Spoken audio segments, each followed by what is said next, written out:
I hate the work of them that turn aside. I will not know a wicked person. You've mentioned my age several times now, sir.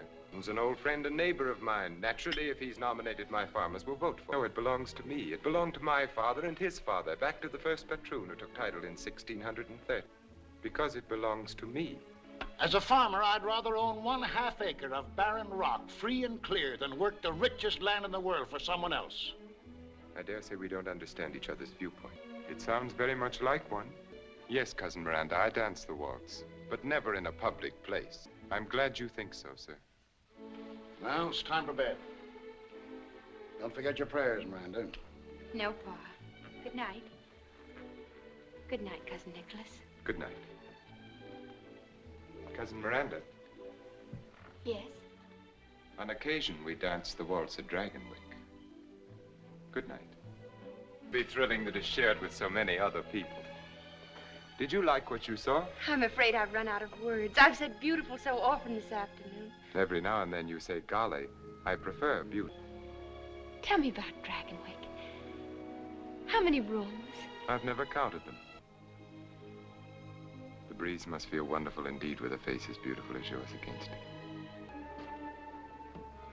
Welcome home, Mynheer Van Rijn. Thank you, Magda. This is Miss Wells. Magda is our housekeeper. How do you do? I assume Mrs. Van Rijn is at dinner. Yes, Mynheer, and you'll be pleased at how well she's looking. Not that Madam isn't always a picture. See that Katrine comes to the dining hall. Will you come this way, Cousin Miranda? Don't you think I'd better go to my room first? I must look hardly presentable. To my wife, promptness at meals is the highest human virtue. You're back. Yes, as you see, I'm back. I didn't know I would have waited. And here is Cousin Miranda. Oh, welcome to Dragonwyck, child. Thank you. Will you sit here, Cousin Miranda? Thank you.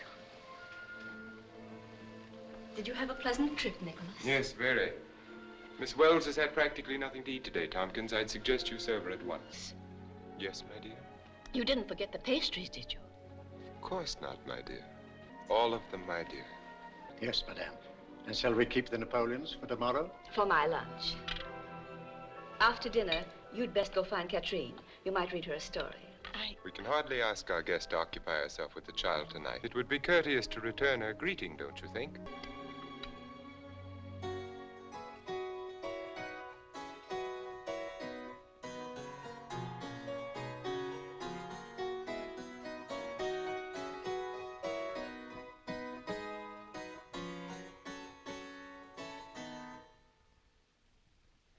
Who was she?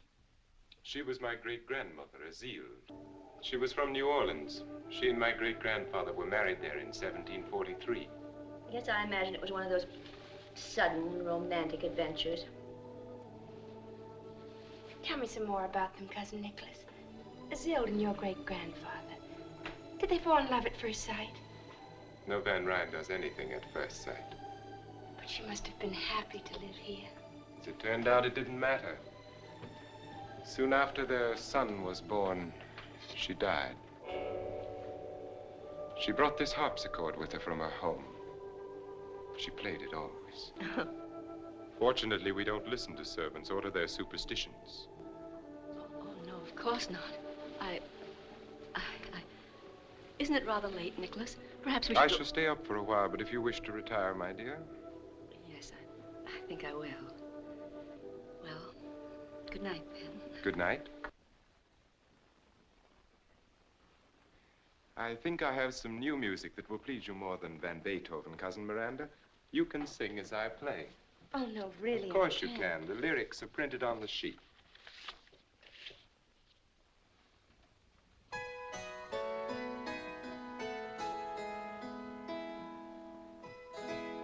I dreamt that I dwelt in marble halls, with vassals and serfs at my side, and of all who assembled within those walls, that I was the hope and the pride. I had riches too great to count, could boast of a high ancestral name, but I also dreamt, which pleased me most, that you love me still the same. that you love me still the same. You read the words with an extraordinary understanding. Then perhaps there is someone at home whom you've promised to love still the same. It is getting late. I'm sure you've had an exhausting day. I shall have Magda show you to your room. Thank you. Good night, then. Good night, Cousin Nicholas. Since we are not really cousins, I can see no reason why we should continue to call ourselves so. Good night, Miranda. Good night.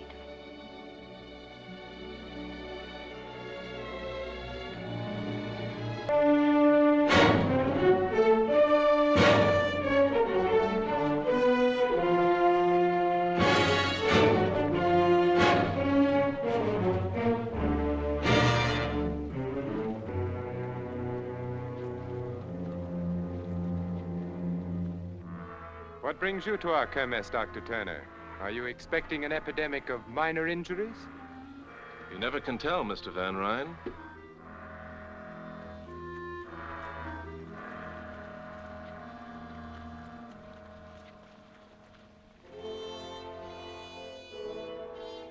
This chair came from Holland with the first patroon.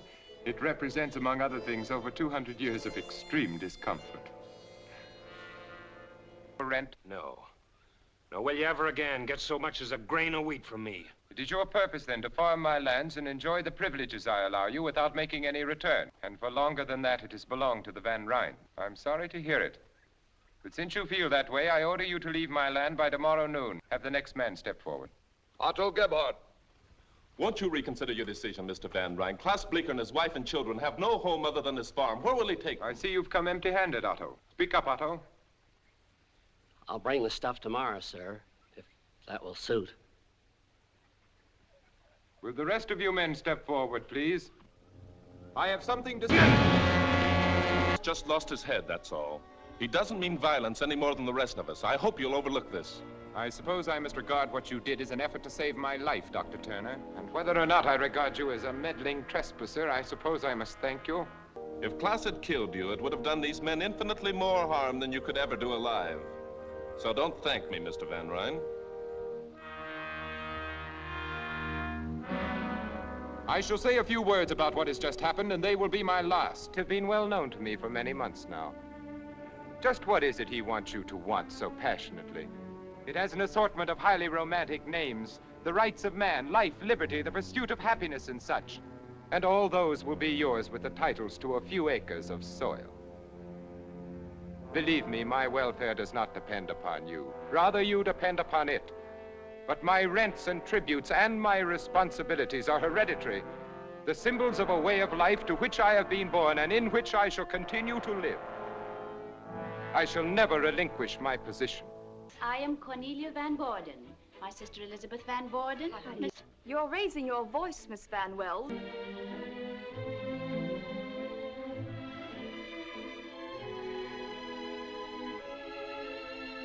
Miranda,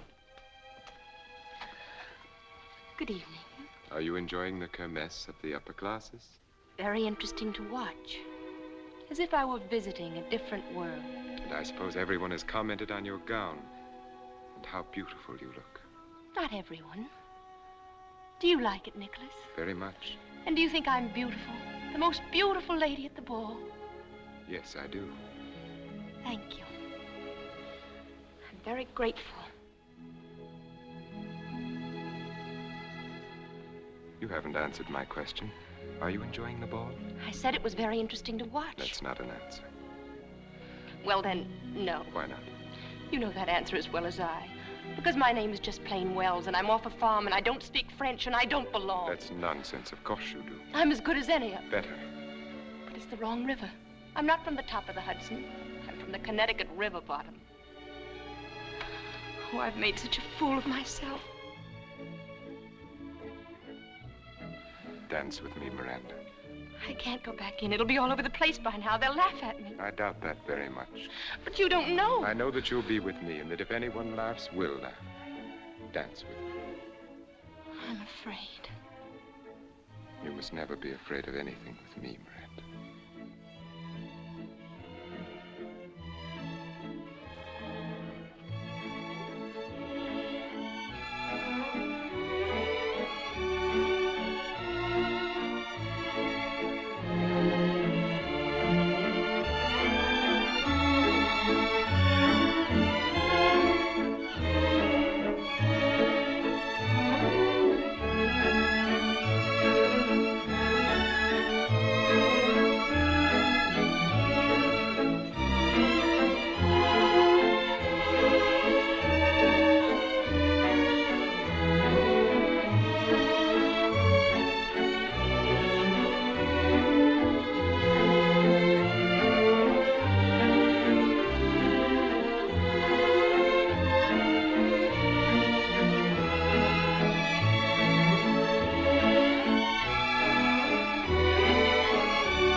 Enjoying the ball, Miranda? Well, aren't you going to answer my question? I can only think of one thing to say, and you won't like it. Say it anyway. Golly Moses.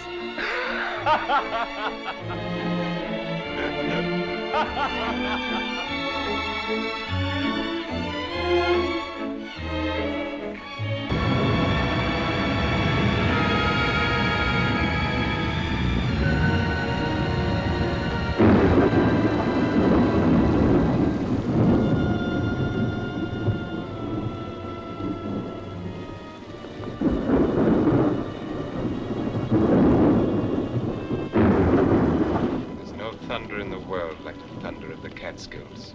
The lightning seems to set the mountains on fire and they roar back. Seems no different from your usual winter attack. When the storm lets up and the roads are passable. Storm lets up. They never stop in these dreary Catskills. Why, Nicholas, it's your favorite oleander. I thought it would brighten your room and perhaps make your stay in bed less unbearable. Oh, thank you so much. Can't remember when anything has pleased me more. How alive it is. As if it were thinking, as if it had thoughts of its own and desires of its own.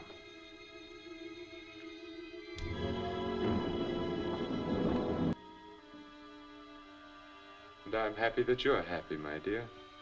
Now I'm sure that you'll want to rest. Nicholas. Yes? You're going to your tower room again, aren't you? Yes, why? The servants must think it's strange that you spend so much time up there. And I find it strange that you should think about what they think. What could you possibly do up there? Possibly anything from pinning butterflies to hiding an insane twin brother. Actually, I read. I hope that my explanation satisfies you. Your happiness at the Oleander seems to have faded pretty quickly. I cannot imagine that Dragonwyck could be either miserable or drab, except to those who reflect misery or drabness from within themselves.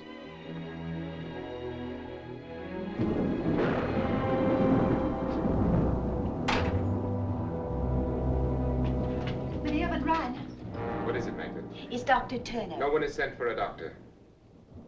Turner, what does he want? He's come to see you. He says it's most urgent. My regrets to Dr. Turner. I am engaged and cannot be disturbed. Yes, my dear. Never mind.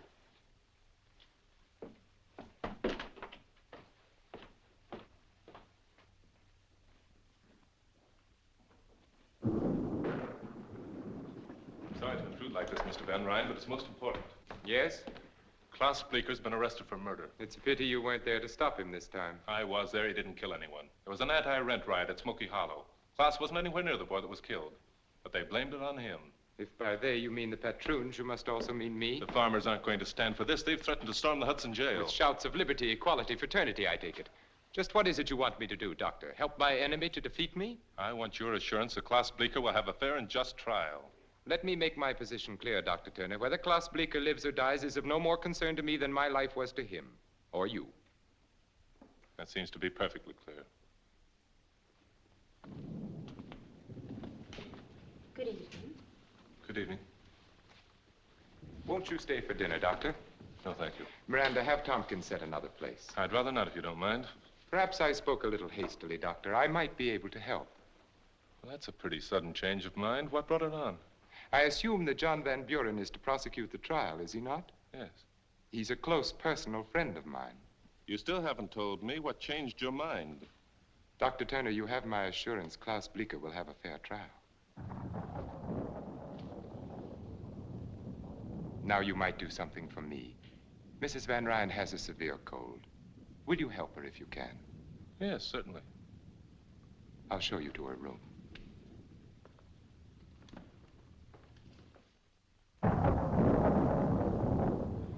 You'd better take a bit of scraped onion and sugar for that cough, and these drops as directed. You'll be fine in a few days. A few days? Dr. Hamilton always kept me in bed for at least 2 weeks. He's probably right, but with most of my patients, it's all I can do to keep them in bed while I examine them. A lighter diet might help. Soup, tea, boiled eggs, less cake. That's nonsense. It's common knowledge that one should stuff a cold. I'll eat all I please. What a beautiful oleander. I'm relieved to know you find so little cause for alarm, Doctor. It's just a head cold. Do you think you could find your way down alone? If you and Miranda will wait dinner for me, I'll visit a while longer with Mrs. Van Ryn. Yes, of course. Good night.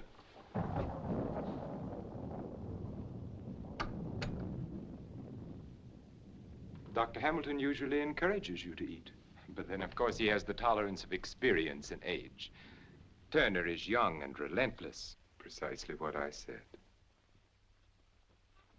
Just to stay and be with me? Oh, Nicholas, you confuse me so. Sometimes when you bring me flowers and smile at me, I think... What? That you like me and want me. And sometimes... Yes? I feel that you hate me and would like me to die. Nicholas. Yes? Do you think, could we go away together? Away? Alone, just the two of us, when I'm well again? Of course we will, my dear. As soon as you're well again. I feel well enough already. In that case, even Dr. Turner would approve of your finishing your dinner. Shall I bring your cake? Oh, yes, thank you. Please, we fell to reminiscing, and it wasn't until Magda came in that I remembered you were waiting. We shall dine at once. Of course, Doctor, you're not to think of starting back on a night like this. You'll stay over. No, really, I We'll have... consider your objections overruled and the matter settled.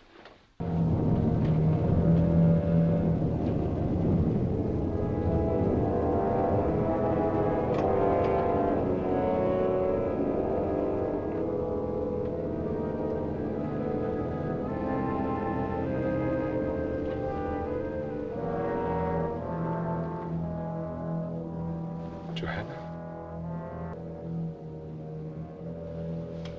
Dr. Turner.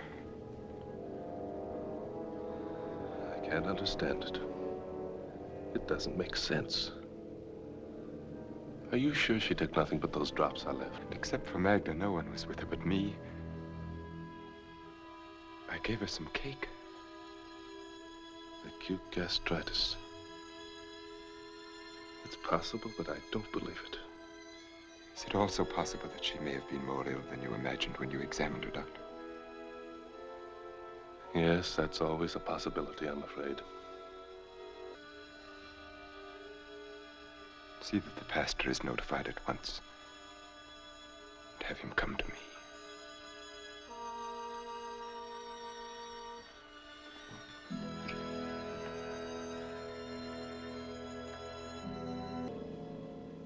I remember how the chapel bell rang on the day Johanna and I were married. Tonight it is soft and sad, but then it was loud and ugly, and my head ached with the noise. Johanna laughed and said it was a heavenly bell that would ring for us until death. We were never happy, but our life together was tolerable until Katrine was born. And then we knew that Johanna could have no more children, that I was to have no son, that there were to be no more Van Ryns after me, that I was to be the last. I want to so much. Do you, Miranda? At an unhappy time like this, it must be difficult, I know, to think of anything else. But what has happened was beyond human control, Nicholas. You must have faith. In God, I intend to. I must not feel that my life is finished, and I won't. As long as you are with me.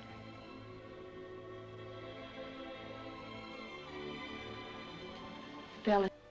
Miranda, you've known as well as I that this was inevitable, that we were inevitable. I didn't know who you were, or what, or where. Out of all this world, why should I have called to you? It's because you were meant to. You knew it the instant our eyes first met and everything within us met. And you know it now. You have no right to say that, to talk like this, please. You couldn't help yourself any more than I. Am I right? Tell me that I'm wrong. Forgive me then if you can. I had no right to speak as I did, and you have every reason to be angry with me. But I had to say it. There was no way for me not to. And no one but you to hear it. Good night, Miranda.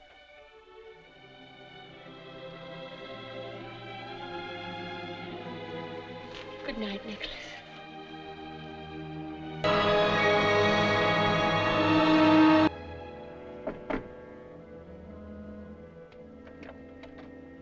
Mr. Wells, how do you do? Nicholas.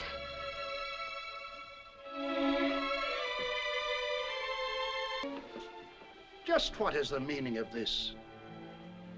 May I speak with you alone, Mr. Wells? I consider your behavior exceedingly strange. On the contrary, it couldn't possibly be more conventional.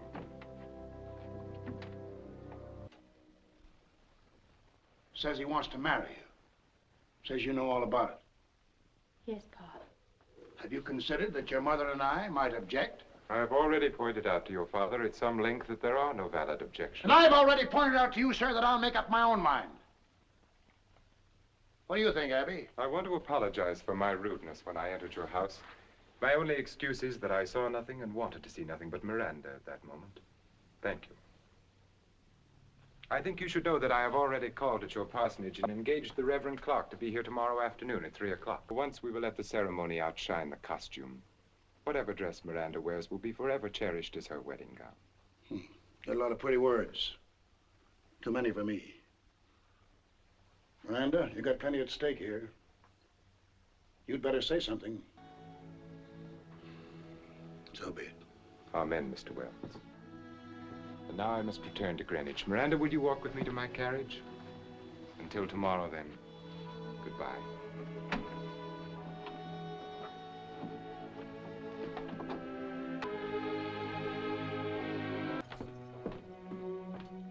Welcome back, son. How did you find New York? Unbearable, thank you, Mrs. McNabb.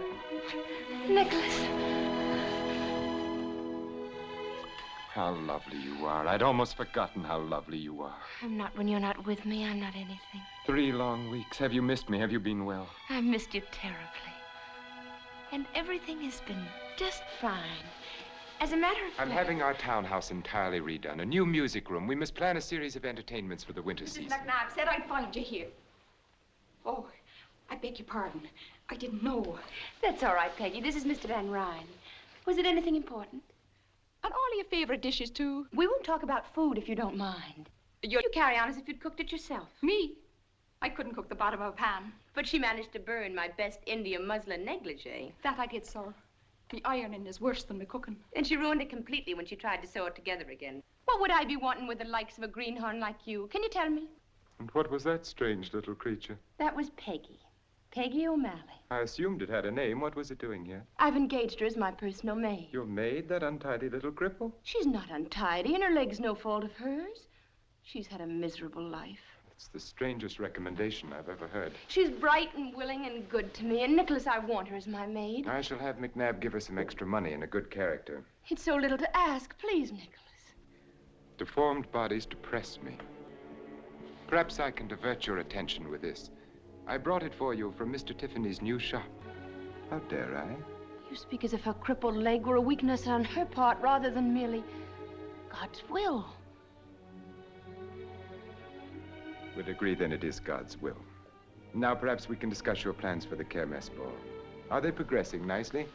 Madame Duclos swore to me that your gown will be finished and delivered to you in time. She needn't overwork herself.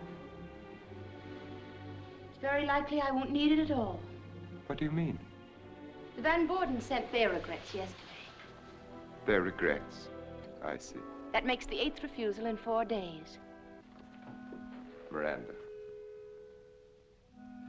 You are Mrs. Nicholas Van Ryn. You will be with me wherever I am always.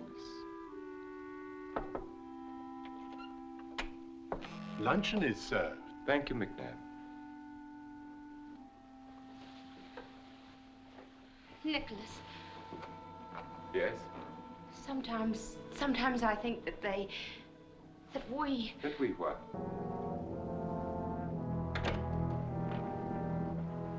What about that night? It was so soon after. Perhaps we should have waited to decide. In the hope that our gossip-mongering neighbors would be more approving. I don't care whether they know, Nicholas. It's just that we do, and so does God. I've never heard you speak so childishly, Miranda. You might well be on your father's knee. Do you believe there is a God who spends eternity snooping on human behavior and punishing all violators of the pastor's latest sermon? That's not what I mean at all. What do you mean? Well, I believe that God has put a sense of right and wrong within all of us. And that when we do wrong, no matter if no one else knows, we do. And you've remembered that ever since your Sunday school days, haven't you? That's a good girl. Now let us enjoy our lunch. Nicholas. I believe in myself, and I am answerable to myself. I will not live according to printed mottos like the directions on a medicine bottle.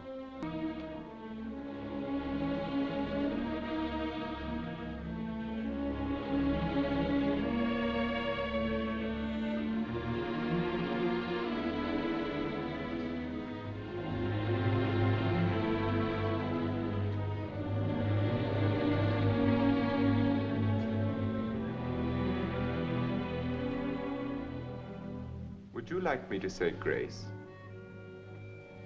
That won't be necessary. Then I shall begin our salad dressing.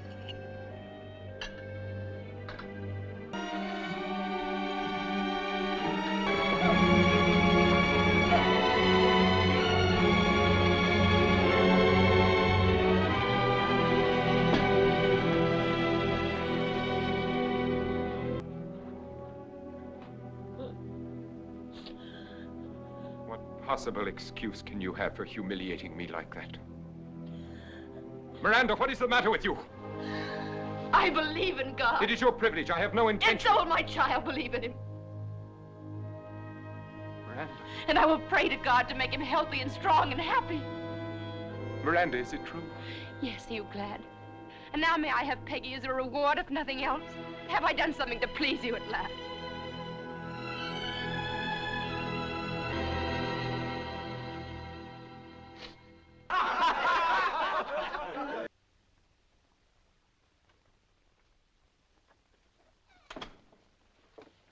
Dr. Turner, will you come with me at once to Dragonwyck? We need you urgently.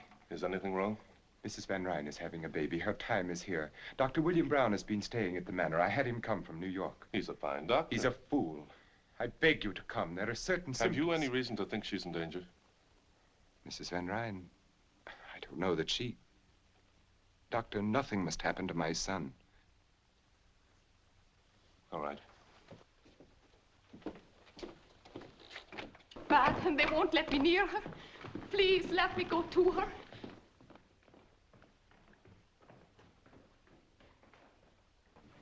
What is it, Dr. Brown? What has happened? Everything's quite all right, Mr. Van Ryn. Quite. Are you certain? I assure you. Dr. Turner, I want you to take every precaution. Mr. Van Ryn, would you and the nurse step out while I consult with Dr. Brown? I can see no reason Your for... presence here can only be upsetting to you and to us.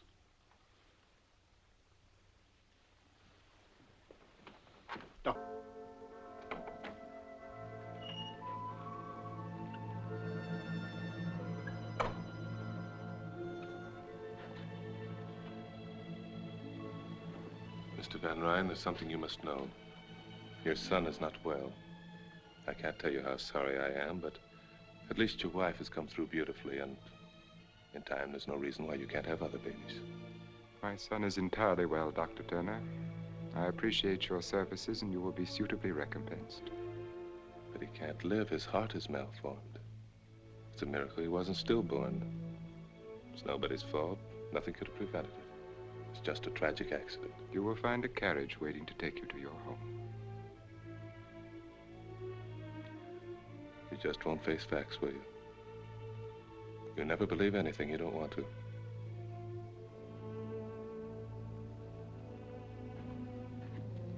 And there is no reason for you to see Mrs. Van Ryn again.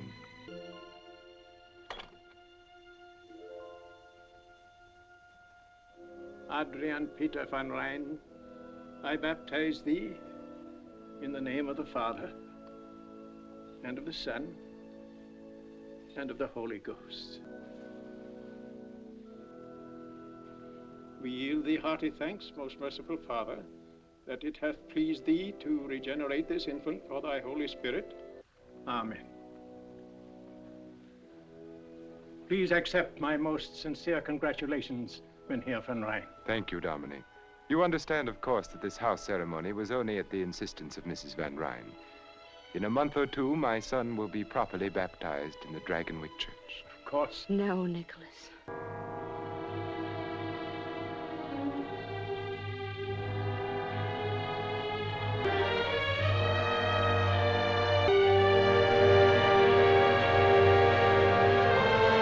No, please. You loathsome little cripple. Why should you have been permitted to live and not my son?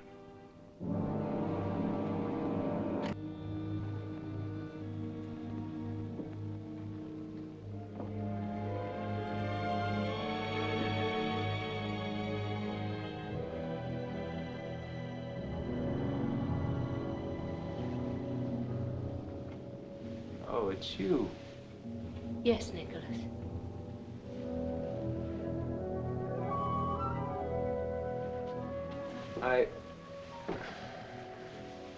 This is an unlooked-for pleasure. I wasn't expecting you.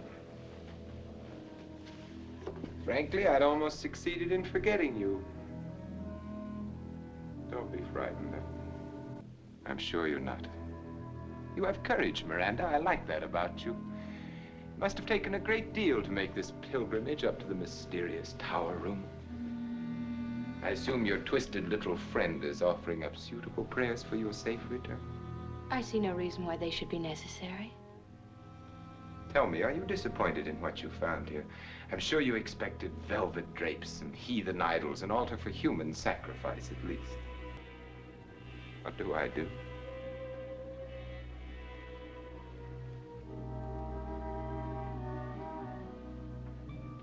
I live.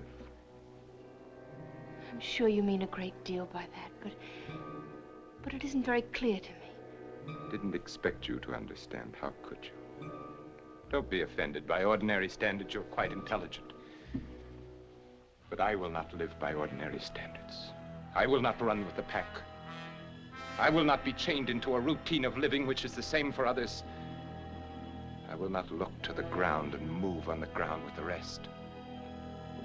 Not so long as there are those mountaintops and clouds, limitless space.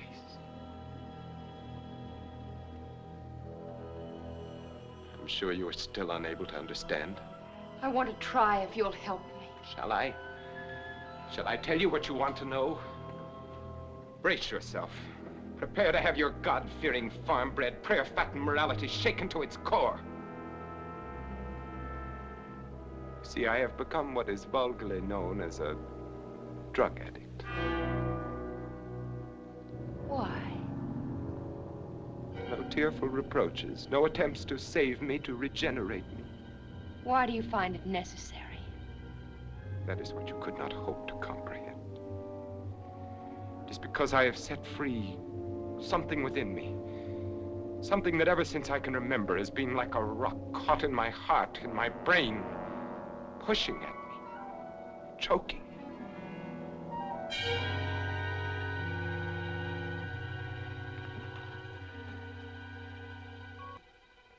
Perhaps I have underestimated your intelligence. No, it's pretty ordinary and farm-bred. I couldn't follow everything you said, but I think it's pretty simple. You're just plain running away. Is it as simple as that? I've seen farmers with their crops ruined and their cattle dead, and most of them just go to work. But some of them blame their troubles on God and get drunk. To forget, to run away and hide. That's what you're doing, Nicholas. Whenever you've come up against something unpleasant that you couldn't change, like the rent laws. Or the death of my son. Our son. Get out of here. Nicholas, let me help. I don't need to be helped. Help me, then. Please don't shut me out like this. Let me be unhappy with you and happy again. Let me be part of you. Let me love you and love me, too.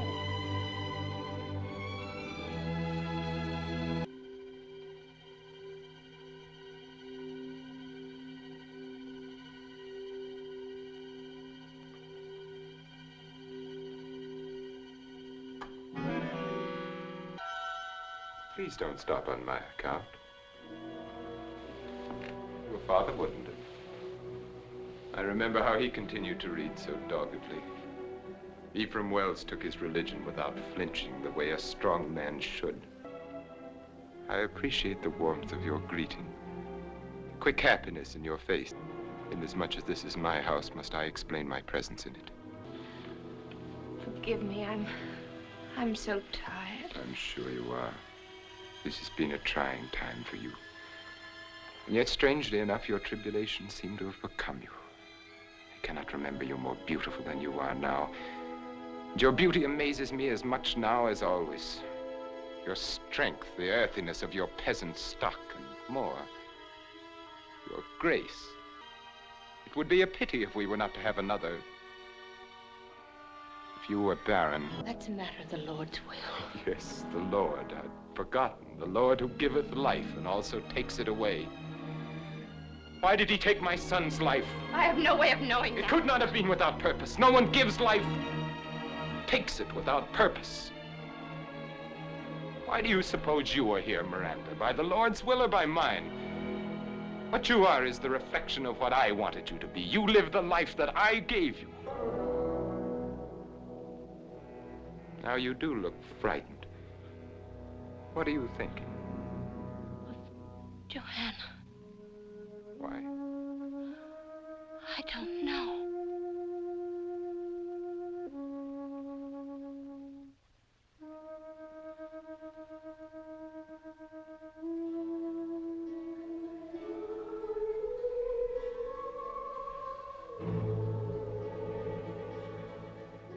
Do you hear it? What? Nothing. Wind through the trees. There is no wind. There is. A creaking board somewhere. It's not important. It's stopped now. Neither did I. Yes, you do. It's from the Red Room. The harpsichord is ill. Stop it. Then Katrine did hear her that night when Joanna... And you must have heard it, too. And you must have been listening the night our little son... I never believed it, really. But now I do.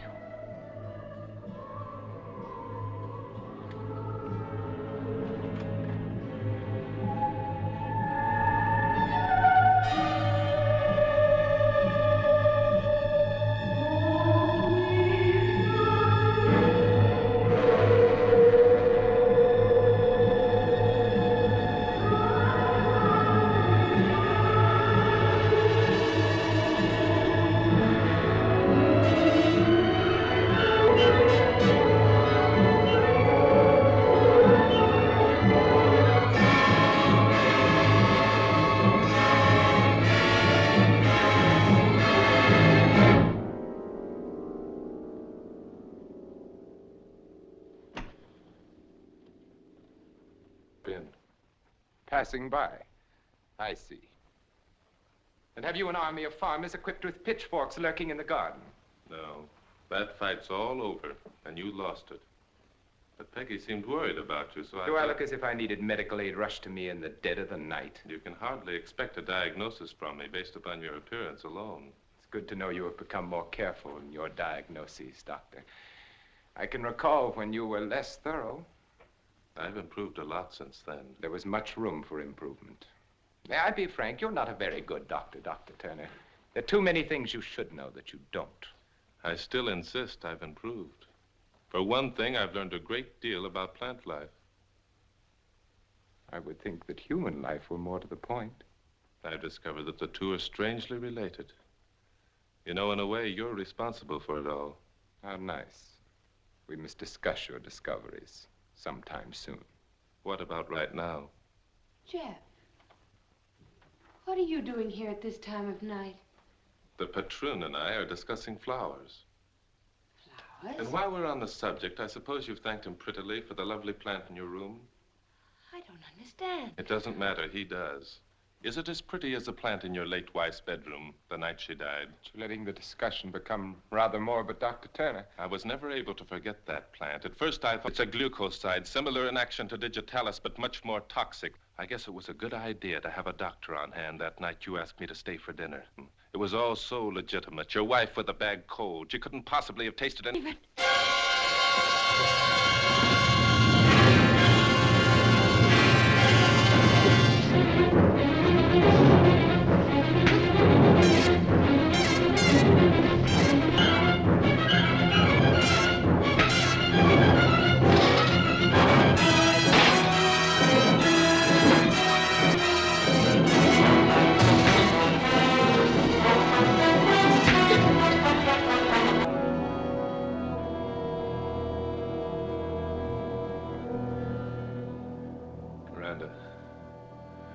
You better come with us.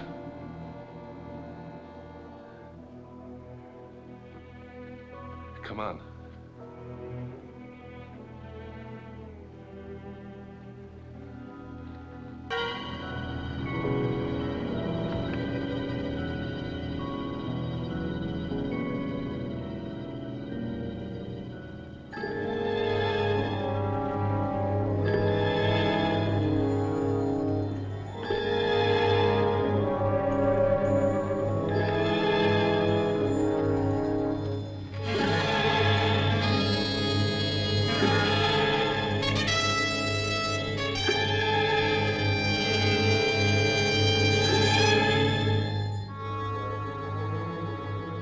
Tom Wilson, Jeb Ribbling, Gebhardt, Brown, Berger. Come forward, all of you. I have something to say to you. Apparently, I have not yet been able to make my position clear. I will try once more. But believe me, my patience has come to an end. Lives, liberties, happinesses. Pursue them where you will. Sing and dance and dip them in bronze if you like. But you will not destroy Dragonwyck. You will not take away from me what has been mine for more than 200 years. No babbling idiot of a governor will make laws that have to do with my manor, with the manor that my son... that my son will inherit.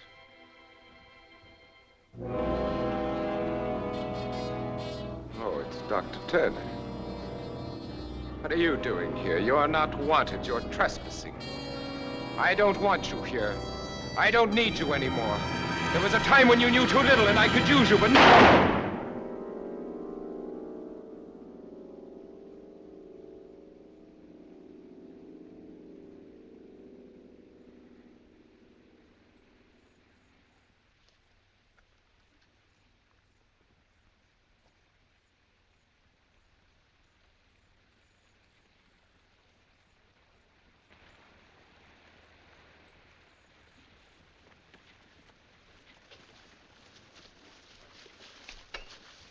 If you don't mind, Mr. Van Ryn, I'll have to ask you to come along with us. Mayor Curtis, isn't it? Yes, sir. I do mind very much. I have no intention of going anywhere with anyone. I will not be ordered to do anything by anyone. This is my property and you will all leave it at once. My only chance? How little you know me, Miranda. Even Johanna would never have said that. Dr. Turner, you might use your influence to benefit these men for once and tell them to get out of here. You don't believe I'd shoot? Have it your way, then.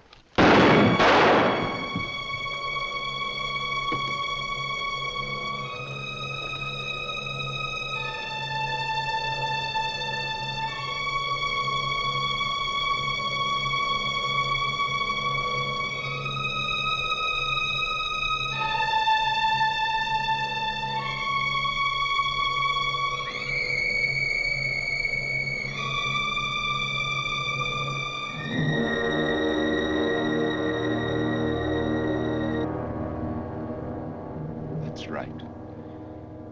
Take off your hats in the presence of the patrol.